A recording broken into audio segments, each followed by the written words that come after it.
What's up YouTube, Zero here, and welcome to the place where gamers, witches, wizards, and superheroes unite.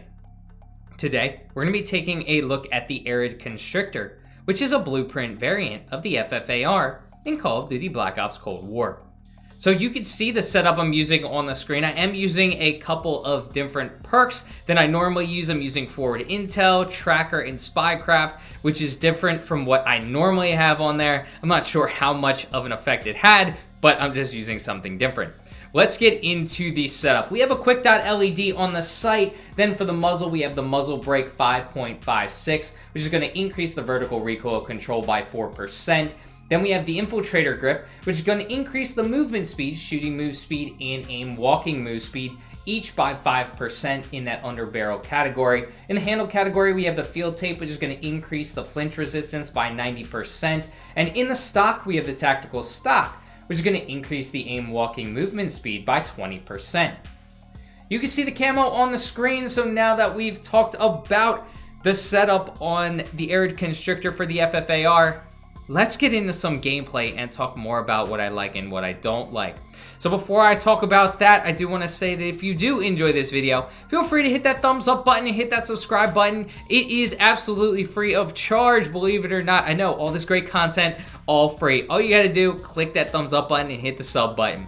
So now that I've talked about that, let's talk about this blueprint setup, the gameplay, what I like, what I don't like. So I do end up getting 47 kills in this, so stick around to the end to see the majority of those kills, because at the beginning of this game I used the Krieg and wasn't doing insanely well. So let's talk about the FFAR in general. As you can see there is an MIA person, and I can't hit them from about medium range because of the recoil. The recoil on the FFAR is pretty difficult to control over medium and longer ranges. When we look at this setup, we do have the muzzle brake, which is increasing the vertical recoil control by 4%, but it's not a lot, especially for the FFAR. It does have a lot of recoil, which can be difficult to control over those longer ranges. So this gun is more of a closer range gun. That's probably the sweet spot. You're gonna be wanting to use it at some of those closer ranges, especially with this blueprint. Because this blueprint, we're seeing that we're increasing the movement speed, we're increasing the aim walking movement speed. So that's gonna be great for those closer range combat scenarios. So does this setup really lend itself to that? Well, we have two attachments that do help us out with that. We have the infiltrator grip and the tactical stock, both which are going to help us out with that speed when we're in those closer ranges. However, the flinch resistance, which is going to help us when we're getting shot at, not flinch up as much, that's more of a longer range gun attachment. It's harder to hit your target when the target's smaller on the screen, they're further away, when you're being flinched. So because this setup on this gun really relies itself to more of a closer range setup, and the gun is more of a closer range gun, the flinch resistance really doesn't help out much. And the same thing with the iron sight. Again, we saw earlier in the video I couldn't hit a target that wasn't moving because of the recoil.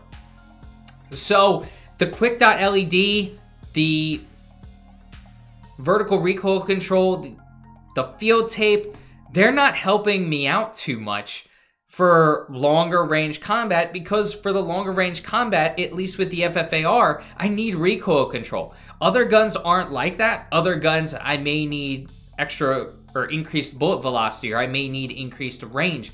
But this gun in particular, if I want it to be more of a medium to longer range gun, I need recoil control on this gun, and I'm just not getting that. So since it lends itself to a closer range gun and a closer range build, there are only two attachments that really help out with that. And again, that's the tactical stock and the infiltrator grip, because those two help itself out with more of a closer range build. So this setup in general, I don't like.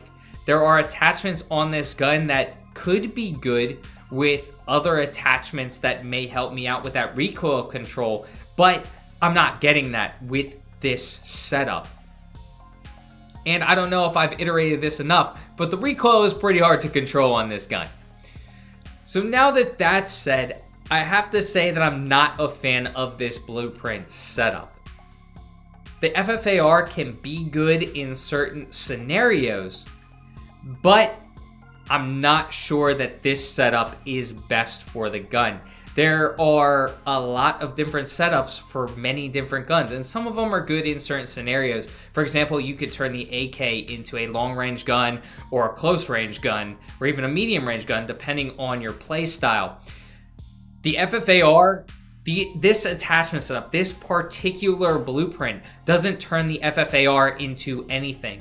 You have a couple attachments that are going to help it out at long range. You have a couple attachments that are going to help it out at close range, but nothing that lends itself well and coincides well with each other. You want the attachments to kind of help each other out, play off of each other, make the gun into something special, either closer range, medium range, longer range, and this attachment setup isn't doing that for this gun. There are much better attachment setups for guns, and the FFAR in particular, since we're talking about it, this is not one of them. I would not recommend this setup for the FFAR. This blueprint setup is pretty difficult in my opinion. I've seen some YouTube videos that I'm not sure if it was clickbait or what, but I've seen the title say, this is the best setup for the FFAR, this is the best blueprint. It's not. It is straight up not good for the FFAR. There are much better setups for the FFAR than this setup. Let me know if you've used this and what you think about it. Maybe I'm wrong. Maybe I am completely wrong. Maybe it's just me and somehow I can't control the recoil. That's completely possible. I like guns that just don't have a lot of recoil. The Krig is my jam because it doesn't have a lot of recoil.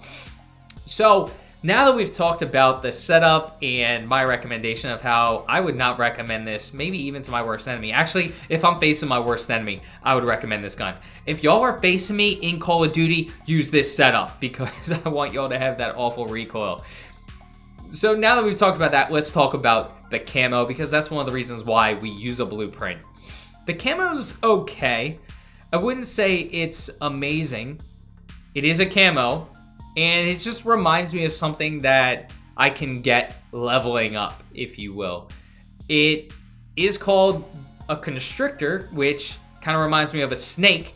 And snakes slither, and that's what your recoil is doing on this gun. This is the recoil. It's like a snake. You're trying to dance. You're trying to control it so you can hit your targets, and that fits in perfectly with what this setup is. It's snake-like recoil that I don't even want to mess with. That's why they call it the constrictor. Typically, you don't want to mess with snakes because they can be dangerous.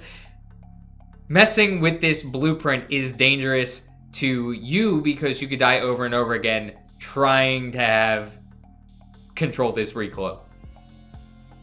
So again, let me know in the comment section if you've used this blueprint. You can unlock it. Leveling Up Season 1 Battle Pass. It is Battle Pass level 81, I believe.